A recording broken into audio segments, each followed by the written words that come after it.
చంద్రబాబు నాయుడు గారు కేంద్రం నుంచి మీరు ఎటువంటి ఆర్థిక సహాయాన్ని ఆశిస్తున్నారు? కేంద్ర ప్రభుత్వం బైఫర్కేషన్ అప్పుడు విభజన చట్టంలో చాలా స్పష్టంగా ఇక్కడ ఏవైతే అడ్మినిస్ట్రేటివ్ బిల్డింగ్స్ ఉన్నాయో దానికి ఆర్థిక సహాయం చేస్తామని, అదే మాదిరిగా కొంత ఇన్ఫ్రాస్ట్రక్చర్కి హెల్ప్ చేస్తామనే విధంగా వాళ్ళు చెప్పారు. ఇప్పటికీ కేంద్రం ఒక 1000 కోట్ల రూపాయలు ఒకటి విజయవాడ, ఒకటి గుంటూరు అభివృద్ధి కోసం ఇచ్చారు. 500 కోట్లు, ఇప్పుడు 350 కోట్లు ఇచ్చారు.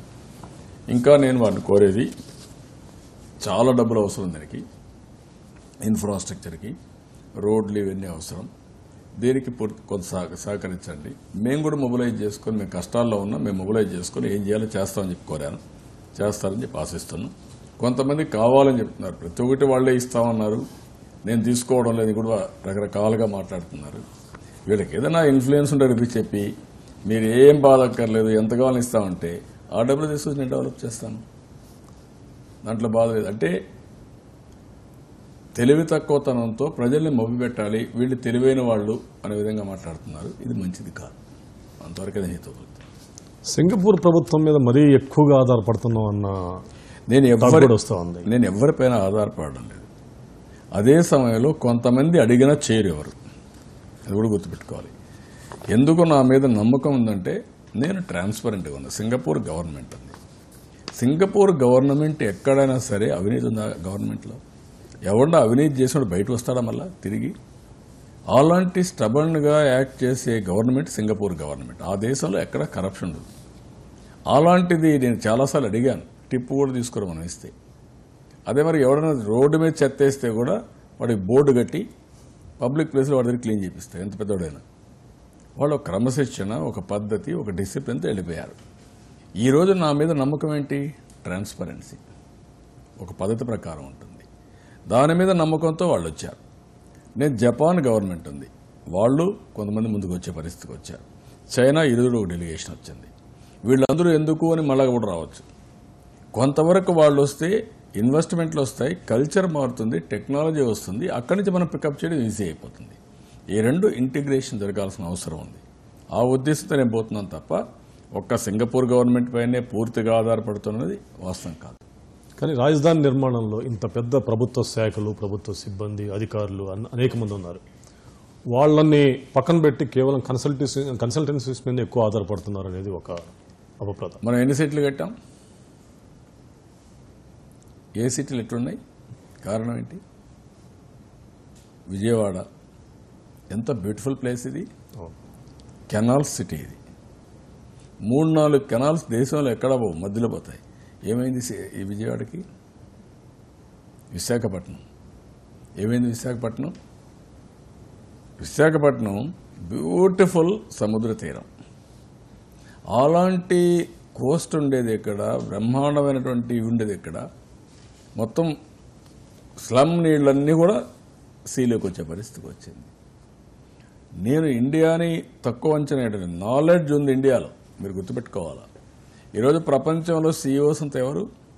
ఇండియన్సే.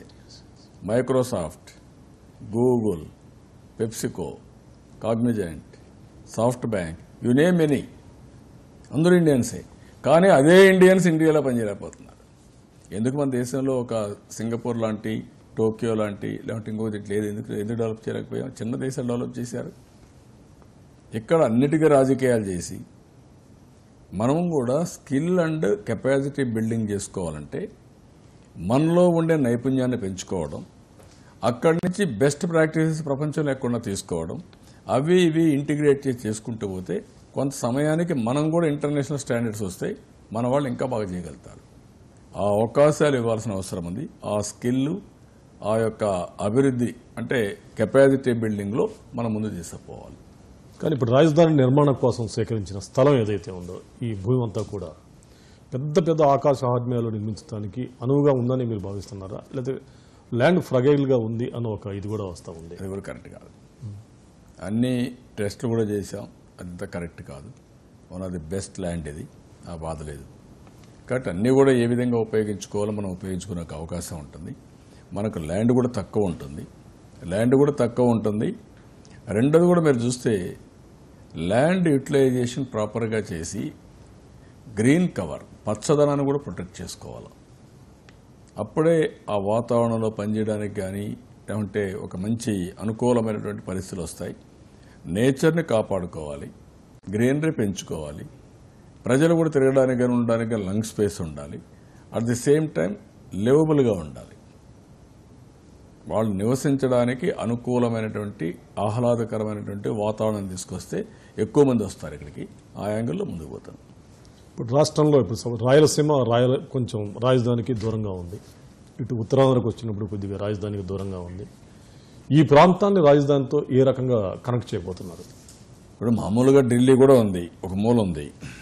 కానీ మన రాజధాని సెంట్రల్లో ఉంది, సమదూరంలో ఉంది.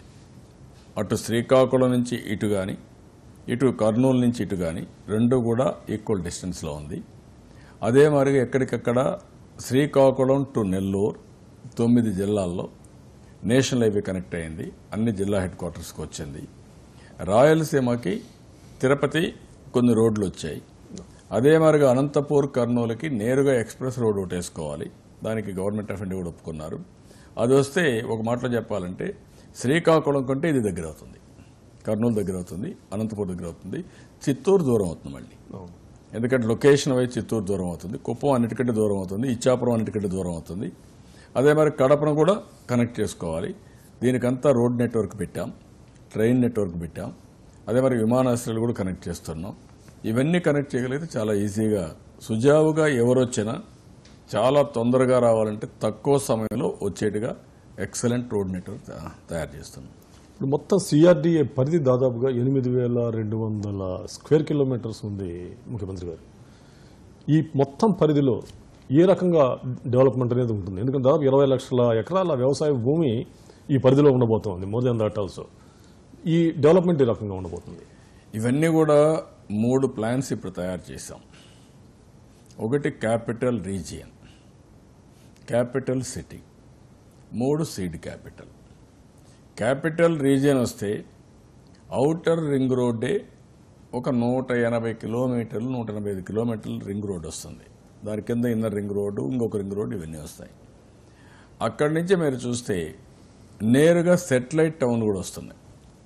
ఒక పక్క సత్తెనపల్లి, ఒక పక్క నందిగామ, ఒక పక్క వచ్చే గుడివాడ, ఇంకొక పక్క నూజివీడు, ఒక పక్క పోర్ట్ మచిలీపట్నం, ఇంకొక పక్క వ్యాన్పిక్ పోర్టు, ఇంకొక పక్క మీకు ఏలూరు నియర్ బై. అంటే 3 జిల్లాల్లో ఇవన్నీ కవర్ అయ్యే అవకాశం ఉంటుంది. అదే మరి 2 పోర్ట్ సిటీస్ కవర్ అవుతాయి, ఇండస్ట్రీస్ కవర్ అవుతాయి, సెటిలైట్ టౌన్స్ అన్ని కవర్ అవుతాయి. అక్కడ కూడా ఇదే మరిగా ఇంటెన్సివ్గా చేస్తామని కాదు, అక్కడ కూడా అగ్రికల్చర్ ఉంటుంది, మిగిలినట్టు ఉంటాయి. అట్ ది సేమ్ టైం ఆ టౌన్షిప్ని డెవలప్ చేసి కనెక్టివిటీ పెడతాం. వరల్డ్ క్లాస్ కనెక్టివిటీ పెడితే ఒక హాఫ్ అన్ అవర్లో రాజధానికి వచ్చి మళ్ళీ వెళ్ళిపోవడం కూడా పెడతాం అన్నమాట. మాస్ ట్రాన్స్పోర్ట్ అన్ని పెడతాం. ఇప్పుడు సపోజ్ కృష్ణా నది ఒడ్డున రాజధాని వస్తూ ఉంది. కృష్ణా నదిలో దాదాపుగా 25 లక్షల క్యూసెక్లు వరద వచ్చినట్టుగా మనకి గత అంచనాలు గతంలో చెప్తా ఉన్నాయి. సో ఇట్లా ఈ వరద రాజధానికి ఏ రకమైన ప్రమాదం లేకుండా ఉండటానికి మీరు ఎటువంటి శాస్త్ర పరిజ్ఞానాన్ని అక్కడ మీరు ఉపయోగిస్తా ఉన్నారు? మీరు ఏదైతే ఇంతవరకు వచ్చిన దానికంటే ఎక్కువగా వాటర్ పోయేట్టుగా ఏం చేయాలని అన్ని చేస్తాం. నెంబర్ 1. నెంబర్ 2, ఇప్పటికే పైనంతా ప్రాజెక్టులు వచ్చాయి కాబట్టి ఇంత వాటర్ వచ్చేదానికి అవకాశం కూడా లేదు. కానీ వాటర్ వస్తుంది. అదే దాని ప్లానింగ్ మాత్రం ఇంతవరకు జరిగిన దానికంటే హైయెస్ట్ డిశ్చార్జ్ చరిత్రలో ఎంత వచ్చిందో అంతకంటే ఎక్కువ ప్లాన్ చేస్తాం. కాబట్టి ఆ ప్రాబ్లం ఉండదు. అది కొంతమంది చెప్పే ఇది తప్ప ఇప్పుడు డెవలప్మెంట్ అయిన తర్వాత బ్యూటిఫుల్గా ఎక్కడికక్కడ ఈ కరకట్టలు కానీ అక్కడి నుంచి బండ్స్ కానీ ఇవన్నీ వస్తాయి. ఎక్కడా వచ్చే అవకాశం ఉండదు. కొండవేటి వాగు నుంచి వచ్చే నీళ్లు కూడా స్టోర్ చేసుకుని మళ్ళా సముద్రంలో పోవడానికి, ఇది సీలో పోవడానికి ఎట్లా చేయాలి అది కూడా వర్కౌట్ చేస్తాం. పోతే ఆంధ్రప్రదేశ్ చూసుకుంటే అనేక రకాలైన టూరిస్ట్ స్పాట్స్ ఉన్నాయి. ఇక్కడ ఒక దేవాలయాలు కానివ్వండి, తీర ప్రాంతం కానివ్వండి, మన లంబసింగి లాంటి అద్భుతమైన శీతల ప్రదేశాలు కానివ్వండి, ఇటువంటివన్నీ ఉన్నాయి. సో ఇక్కడ ఈ టూరిస్ట్ ప్లేసెస్ మొత్తాన్ని కూడా క్యాపిటల్ సెంట్రిక్గా అభివృద్ధి చేయడానికి ఎటువంటి ప్రణాళికలు మీరు చేస్తారు? ఇన్ఫర్మేషన్ టెక్నాలజీ తర్వాత అభివృద్ధిలో ఎక్కువ ఉపాధి కల్పించేది టూరిజం. రోజు రోజుకు ప్రజలకు ఆదాయం పెరిగినప్పుడు వాళ్ళు కూడా వారానికి 1 రోజు 2 రోజులు లేకపోతే సంవత్సరంలో 1 వారం హాలిడే తీసుకోవాలనుకుంటారు. మంచి టూరిస్ట్ స్పాట్స్ చూస్తారు. ఆంధ్రప్రదేశ్కు ఉండే అవకాశాలు దేశంలో ఎక్కడా లేవు. సముద్ర తీరం 974 కిలోమీటర్లు, water, Papikondalu, east Godavari, west Godavari, Godavari మీరు చూస్తే భారతదేశంలో ఎక్కడా దొరకదు. అదే మాదిరిగా బర్డ్ శాంక్చురీస్ మీరు చూస్తే ఏదైతే ఇక్కడ ఉండే కొల్లేరు కానీ, అదే మరి శ్రీకాకుళం కానీ, అదే మరి నెల్లూరు కానీ బ్యూటిఫుల్ ప్లేసెస్ ఉన్నాయి. గండికోట, మీరు ఆ గండికోట మీరు చూస్తే ఇట్ ఈస్ ఏ కెనన్ ఒకటి ఉంది అమెరికాలో. ఇది ఇండియాస్ కెనన్. ఇండియాలో టాప్ 5 ప్లేసెస్లో ఉన్నది బెస్ట్ ప్లేస్. అంత బ్యూటిఫుల్గా ఉంటుంది. ఇంకా టెంపుల్ చెప్పాల్సిన అవసరం లేదు. Lambasingi, Araku 0 degree temperature. విశాఖపట్నం నుంచి 1 అవర్లో పోవచ్చు అక్కడికి. బ్యూటిఫుల్ ప్లేసెస్ ఉన్నాయి. ఇవన్నీ మనం ఉపయోగించుకోగలిగితే టూరిజానికి అనువైన ప్రదేశం ఆంధ్రప్రదేశ్ అవుతుంది. దానికి కూడా కాన్సన్ట్రేట్ చేస్తున్నాం. ఎక్సలెంట్ ప్లేసెస్ని ఐడెంటిఫై చేస్తున్నాం. వరల్డ్ బెస్ట్ ప్లేయర్స్ని కూడా. ఒక్క లక్సెంబర్గ్ చూస్తే టర్కీలో 80,000 రూమ్లు ఉన్నాయి, హోటల్ రూమ్స్. ఒక సింగపూర్ చూస్తే 55,000 నుంచి 60,000 రూమ్లు ఉన్నాయి. ఒక చిన్న ప్లేస్లో 60,000 రూములు అంటే 60,000 మంది వచ్చేవాళ్ళు, పోయేవాళ్ళు, ఫ్లైట్లు, వ్యాపారం, షాపింగ్, ఎంత ఎకనామిక్ యాక్టివిటీ ఉందో మనం ఆలోచించాల్సిన అవసరం ఉంది. అలాంటి యాక్టివిటీకి ఇది అనుకూలంగా ఉంటుంది. అన్నీ కూడా ప్లాన్ చేస్తున్నాం. చంద్రబాబు నాయుడు గారు, మీరు ఇందాక హరిత నగరం గురించి మాట్లాడారు. దీని మొత్తం కూడా ఈకో ఫ్రెండ్లీ అండ్ హరిత నగరంగా కొత్త రాజధాని ఉండాలా అనేది చెప్తా ఉన్నారు. కానీ మన ప్రభుత్వ కార్యక్రమాలు గత కొన్ని సంవత్సరాలుగా చూస్తే చెట్లు నాటడానికి బడ్జెట్లో మనం శాంక్షన్స్ ఇస్తా ఉన్నాం. నాటిన తర్వాత 4 రోజుల్లో చెట్టు ఆనవాళ్ళు కనపడకుండా పోతా ఉంది. సో ఈ నేపథ్యంలో దీన్ని హరిత నగరంగా మార్చడానికి ఏదైనా ప్రత్యేకమైన ప్రణాళికలు ఉన్నాయా? అందుకనే మేము మంచి కన్సల్టెంట్ పెడుతున్నాం. అందుకనే ఇప్పుడు మీరు చూస్తే ఆంధ్రప్రదేశ్ గవర్నమెంట్ తరపున ఒక స్వచ్ఛ అండ్ గ్రీన్ కార్పొరేషన్ కూడా తీసుకొచ్చాం. ఒక డిపార్ట్మెంట్ క్రియేట్ చేసి దానికి ల్యాండ్స్కేపింగ్ అండ్ గ్రీనరీ కోసం ఒక డిపార్ట్మెంట్, ఒక కార్పొరేషన్ తీసుకొచ్చాం. వాళ్ళు ప్రపంచంలో ఉండే బెస్ట్ ప్రాక్టీస్ అన్ని అధ్యయనం చేసేవన్నీ తీసుకొస్తారు. మన రాష్ట్రంలో ఉండే చెరువులన్నీ, ట్యాంక్స్ అన్ని మళ్ళా బ్యూటిఫికేషన్ చేయడం, రోడ్డు మార్జిన్స్లో చెట్లు పెట్టడం, పార్కుల్లో చెట్లు పెట్టడం, టౌన్స్లో ఇళ్లలో కూడా చెట్లు పెట్టడం, ఇవన్నీ పెద్ద ఎత్తున ఎంకరేజ్ చేయాలనుకుంటున్నాం.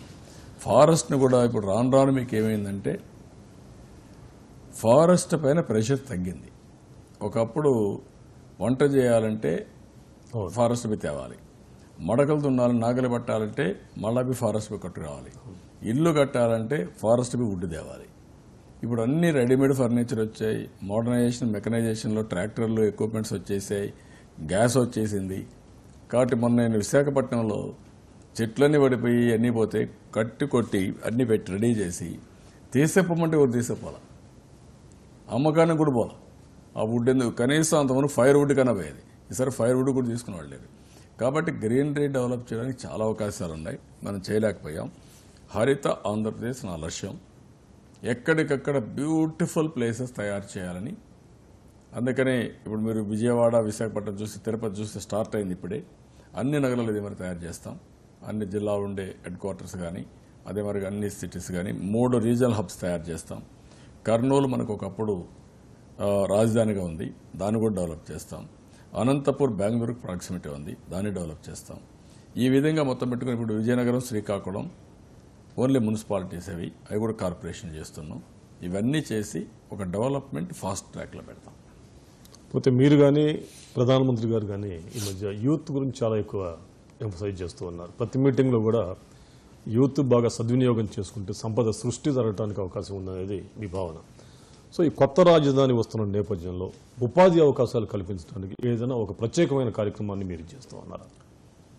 ఇది మెయిన్గా రాజధాని, నేను ఇంటర్నేషనల్ సిటీ ప్లాన్ చేస్తున్నానంటేనే ఇది ఎక్కువ సంపద రావాలి, ఎక్కువ ఉపాధి రావాలి. అందులో కూడా ఉపాధి కూడా బెటర్ ఎంప్లాయ్మెంట్ రావాలి, మామూలు ఉద్యోగాలు కాదు, క్వాలిటేటివ్ ఉద్యోగాలు రావాలి, ఎక్కువ ఆదాయాలు వచ్చే ఉద్యోగాలు కావాలి. దానికి నైపుణ్యం, అదే మరి క్వాలిఫికేషన్స్ పెంచాలి.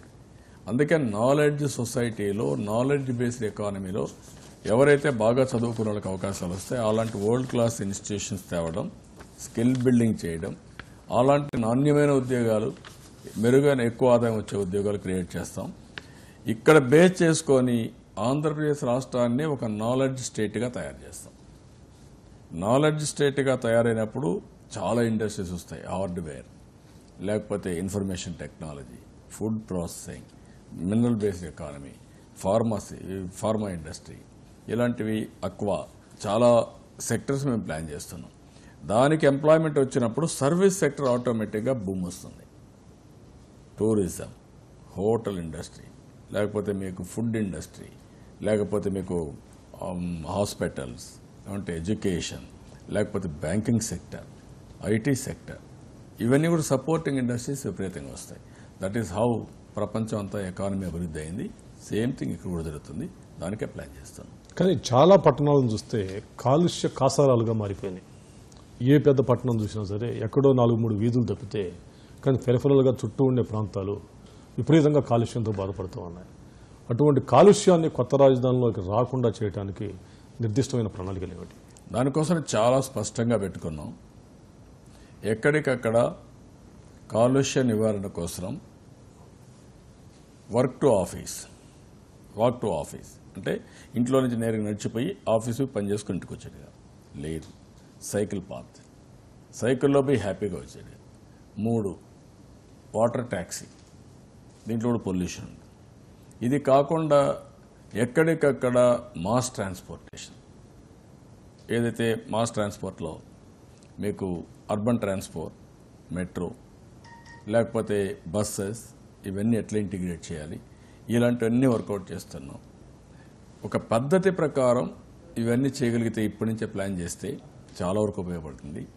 ఇంకొక పక్కన ఎన్విరాన్మెంట్ సస్టైనబిలిటీ కూడా గ్రీన్ ఎనర్జీ కాన్సెప్ట్ తీసుకొస్తున్నాం. దాన్ని వర్కౌట్ చేస్తాం.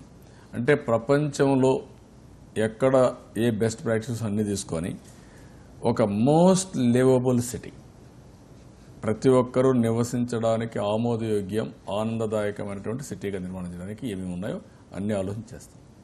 పోతే ఈ కొత్త రాజధానిలో నిర్మాణ శైలి ఏ రకంగా ఉండబోతుంది? అంటే కేవలం ఆగ్నేయాసియా దేశాల దీన్ని మనకు ఇది చేయబోతున్నామా, లేకుంటే భారతీయ శైలిని మనం ఇది చేస్తామా? రెండు ఇంటిగ్రేట్ చేసుకోవాల్సిన అవసరం ఉంది. మోడర్న్ టెక్నాలజీస్ అన్నీ ఉపయోగించాలి, మన నాగరికతను కూడా కాపాడుకోవాలి. అట్లా అని చెప్పి మన నాగరికతే కాపాడుకోవాలని మళ్ళీ ఓల్డ్ స్ట్రక్చర్లో పోయి ఓల్డ్ పాత్రలో కడితే అది వర్కబుల్ కాదు. దానివల్ల ఎకానమీ డెవలప్ కాదు. రెండూ ఇంటిగ్రేట్ చేయాలి. మన నాగరికత, సాంప్రదాయాలు కాపాడుకుంటున్నాయి, best technologies in the world తీసుకుంటున్నాయి. అందరూ కూడా వచ్చి ఇక్కడ ఉండాలి అనే పరిస్థితి తీసుకురావాల్సిన అవసరం ఉంది. ప్రతి రాజధానిలో కానీ ఎక్కువ సంపన్న వర్గాలే ఉండేటట్లుగా ఉంటుందా, లేకుంటే సామాన్య మధ్యతరగతి పేద ప్రజలు ఉండటానికి ఎటువంటి సదుపాయాలు మీరు కల్పించబోతున్నారు? ప్రభుత్వం చాలా స్పష్టంగా ఉన్నాం. మొదటి రోజు నుంచి నేను పెట్టింది ప్రజా రాజధాని, 5 కోట్ల ప్రజల యొక్క భాగస్వామ్యం. అందుకే మీరు చూస్తే చరిత్రలో ఎప్పుడూ జరుగుండదు. మన నీరు, మన మట్టి, మన రాజధాని, మన ఇటుక, మన రాజధాని. What it indicates? ప్రజల భాగస్వామ్యంతో కట్టే రాజధాని. ఈ రాజధానికి వచ్చిన తర్వాత ప్రతి ఒక్కరిలో ఒక ప్రైడ్ రావాలి. నేను కట్టాను ఈ రాజధాని, నా రాజధాని బ్రహ్మాండంగా ఉంది, ప్రపంచం మొత్తం నా రాజధాని గురించి మాట్లాడుకుంటున్నారు అనే గర్వపడే విధంగా ఈ రాజధాని కట్టాలనుకుంటున్నాం. అదే మరి ఒక శక్తివంతమైన రాజధాని చేయడానికి ఈరోజు మీరు చూస్తే అందరి మనోభావాలు, ఇక్కడ ఒక నమ్మకం. నేను మళ్ళీ రిపీట్ చేస్తాను. నమ్మకం అంటే ఏంటి? ఒక సైంటిస్ట్ మీరు చూస్తే at the end of the day మసీదు కనబోతున్నాడు, దేవాలయానికి కనబోతున్నాడు, లేకపోతే చర్చ్ కనబోతున్నాడు. అంటే డెస్టినీ నమ్ముతున్నాడు. అది ఒక నమ్మకం. అందుకే ఇక్కడ కూడా ఏంటంటే ప్రజల నమ్మకాన్ని పెంచడం కోసం, ఈ రాజధానిలో భాగస్వాములు చేయడం కోసం మన నీరు, మన మట్టి పెట్టాం. అక్కడి నుంచి వీళ్ళ సంకల్పం, మనిషి ఒక సంకల్పం చేస్తే ఆటోమేటిక్గా అవుతుంది. ప్రతి ఒక్క వ్యక్తి కూడా పుట్టుకతో చిన్న వ్యక్తిగానే పుడతాడు. నాదేళ్ల సత్య ఆంధ్రాలో పుట్టాడు, లేకపోతే మీ గూగుల్ చీఫ్ ఆంధ్రాలో పుట్టాడు, తమిళనాడులో పుట్టాడు, లేకుంటే ఈవిడ పెప్సికో తమిళనాడులో పుట్టింది. ఈరోజు ప్రపంచ సీఈఓలు ఎట్టయ్యారు? వాళ్ళకు అవకాశం వచ్చింది, సంకల్పం ఉంది, సాధించాలనుకున్నారు, సాధించారు. అదే మరిగా మనం కూడా ఇది ఒక వరల్డ్ క్లాస్ సిటీగా ఉండాలని ఒక సంకల్పం చేయమన్నాం.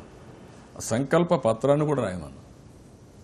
వాళ్ళందరూ రాస్తే ఆ సంకల్ప పత్రం కూడా పంపేయమన్నాం. ఇక్కడ ఒక టైం క్యాప్సూల్ పెట్టి అందులో భద్రపరిచి ప్రతి ఒక్క ఊర్లో 16,000 సంకల్ప పత్రాలు తీసుకొచ్చి టైం క్యాప్సూల్లో భద్రంగా అక్కడ పెట్టి మా అందరి మనోభావాలన్నీ ఇక్కడ ఉన్నాయి శాశ్వతంగా అనే ఫీలింగ్ తీసుకొచ్చారు.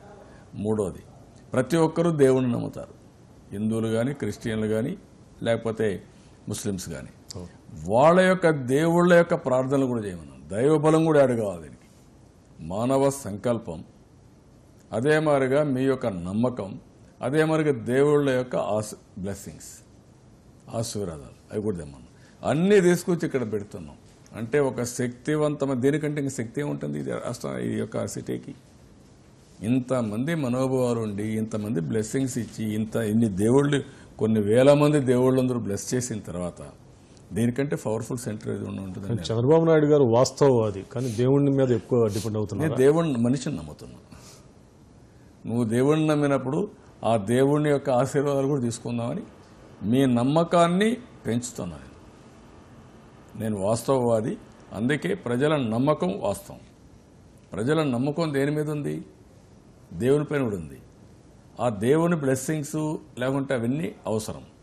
అదే మాదిరిగా నమ్మకం దేనికి? ఒక సంకల్పానికి నమ్మకం. ఆ సంకల్పానికి నమ్మకం కావాలనుకున్నప్పుడు వ్యక్తులు ఆలోచించేది, నా సంకల్పం ఉంది, దైవబలం కూడా వస్తే నేను సులభంగా చేయగలుగుతానని ఆలోచన ఉంటుంది. ఆ నమ్మకాన్ని, అతని ఆలోచన విధానాన్ని గౌరవించాల్సిన బాధ్యత నాకుంది. ఈ రెండు ఇంటిగ్రేట్ చేస్తుంది. కానీ ఉమ్మడి రాష్ట్ర ముఖ్యమంత్రిగా చంద్రబాబు నాయుడు గారు ఉన్నప్పుడు కేవలం హైదరాబాద్ అభివృద్ధి మీదనే ఆయన దృష్టి కేంద్రీకరించారు, గ్రామీణ ప్రాంతాలని అంతగా పట్టించుకోవట్లేదు అని అన్నారు. ఇప్పుడు కూడా కేవలం కొత్త రాజధాని మీదనే చంద్రబాబు నాయుడు గారు దృష్టి నిలుపుతారా, లేక గ్రామీణ ప్రాంతాలు మొత్తం కూడా అదే రకంగా అభివృద్ధి చేయాలని చూస్తారు? కావాలని కొంతమంది మాట్లాడతారు. ఆ రోజు హైదరాబాద్తో సమానంగా రాష్ట్రం అంతా ఎలిమెంటరీ స్కూల్స్ నేను ఒక్క పెన్తో అన్ని క్లియర్ చేశాను. ఎవ్రీ కిలోమీటర్కి ఎలిమెంటరీ స్కూల్, 3 కిలోమీటర్కి అప్ ప్రైమరీ స్కూల్, 5 కిలోమీటర్కి హై స్కూల్, మండలానికి ఒక జూనియర్ కాలేజీ, రెవెన్యూ డివిజన్కి ఒక ఇంజనీరింగ్ కాలేజీ, జిల్లాకు ఒక మెడికల్ కాలేజీ, అన్ని క్లియర్ చేశాను. డబ్బులు ఎక్కడ పెట్టగలుగుతా గవర్నమెంట్ ఇచ్చాను. గవర్నమెంట్ ఇవ్వలేదంతా ప్రైవేట్ కూడా తీసుకొచ్చాను. ఇవి కాకుండా రోడ్లు, హాస్పిటల్, మీరు ఏది తీసుకున్న ఇరిగేషన్, పవర్ అప్పుడు చేసినట్టువే. కాబట్టి ఇవన్నీ కూడా ప్రచారం చేశారు. ఆ ప్రచారంలో కూడా కొంత అప్పుడుండే కష్టాలు ప్రజలు నమ్మారు. కానీ ఈ 10 ఏళ్ళు ఏం జరిగిందో వాళ్ళు కూడా అర్థం చేసుకోగలిగారు. కానీ ఈరోజు నేను ఆలోచించేది, ప్రతి ఒక్క దానికి ఒక నిర్దిష్టమైన ప్రణాళిక తయారు చేస్తాను. ఆంధ్రప్రదేశ్ రాష్ట్రం కరువు రహిత రాష్ట్రంగా తయారు కావాలి. దానికి ఒక ప్రణాళిక తయారు చేసుకున్నా. ఇప్పటికే 9,000 కోట్లు ఖర్చు పెట్టాను. ఇప్పటికే పట్టసీమను తీసుకొచ్చి కృష్ణానదికి అనుసంధానం చేసి, గోదావరి కృష్ణ అనుసంధానం ఒక చరిత్ర. అక్కడి నుంచి అన్ని ప్రాజెక్టులు కూడా రాయలసీమలో ఉండే ప్రాజెక్ట్స్ అన్ని స్పీడప్ చేస్తున్నా. ఎంత డబ్బులైనా పర్వాలేదు. అంద్రి నీవా, గాలేరు నగిరి, లేకపోతే తెలుగు గంగ, లేకపోతే మన హెచ్ఎల్సీ నీళ్లు తీసుకురావడం, రిజర్వాయర్స్ అన్ని కంప్లీట్ చేయడం, ఇవన్నీ చేస్తున్నాం. ఇవన్నీ అయితే ఎవ్వరి ఎకరాకు ఎక్కడా నీటి ఇబ్బంది లేకుండా చేయాలని. రాయలసీమకు నీళ్లు ఇస్తే ఒక హార్టికల్చర్ హబ్గా తయారవుతుంది. నేను ఇంత మునిపే చెప్పాను, రాయలసీమలో తిరుపతి చాలా ఇన్స్టిట్యూషన్స్ వచ్చాయి. ఐజర్ వచ్చింది, ఐఐటి వచ్చింది, అదే మరి ఈరోజు ఎయిర్పోర్ట్, ఇంటర్నేషనల్ ఎయిర్పోర్ట్ వచ్చింది. అదే మరి ఇంకా మిగిలిన ఇన్స్టిట్యూషన్స్, హార్డ్వేర్ పార్క్స్ వచ్చినాయి, ఐటీ కంపెనీ, మన సెల్ ఫోన్ కంపెనీలు వచ్చాయి, అనంతపూర్ ఉంది, చాలా ఇండస్ట్రీస్ వస్తున్నాయి, బిఈఎల్ వచ్చింది, కస్టమ్స్ ఇది వచ్చింది. అదే మరి అక్కడ సెంట్రల్ యూనివర్సిటీ వచ్చింది, కర్నూలు ఇండస్ట్రియల్ ఎస్టేట్ పెట్టాం. అదే మరి కొన్ని ఇండస్ట్రీస్ వచ్చాయి, ట్రిపుల్ ఐటీ పెట్టాం, ఉర్దూ యూనివర్సిటీ పెడుతున్నాం. ఇవన్నీ కూడా డీసెంట్రలైజేషన్లో మొత్తం తీసుకొని ఒక పక్క అభివృద్ధి, ఒక పక్క మనకు కూడా మనం చెప్పుకోవడానికి ఒక నగరం ఉండాలి.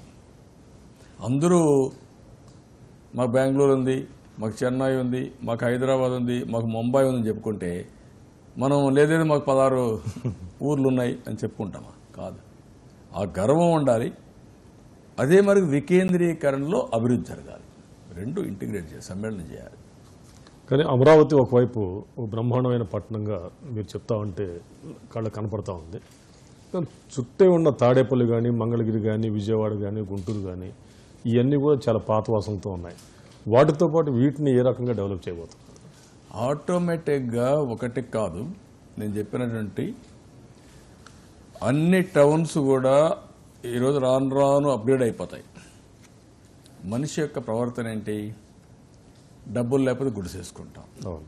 డబ్బులు వస్తే గుడిసె కట్టేసి చెన్నీళ్ళు వేసుకుంటాం, ఇంకా డబ్బులు వస్తే ఇంకొక ఇల్లున కొనుక్కుంటాం, దీన్ని కట్టేసి మళ్ళా కడతాం. ఇల్లు అనేది నిరంతరం అప్గ్రేడ్ చేసుకునేది. మన పీరియడ్లో మనం 2-3 సార్లు అయినా కడతాం, మన పిల్లలు కడతా ఉంటారు, డబ్బులు వస్తూ ఉంటే మళ్ళీ చేస్తూ ఉంటాం.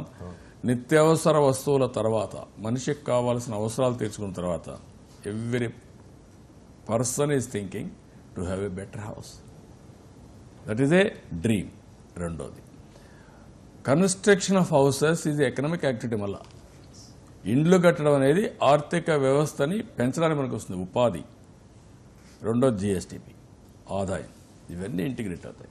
కాబట్టి అన్నీ మీరు చెప్పినట్టు ఇక్కడ ఉండేటన్ని ప్లాన్డ్గా చేస్తాం.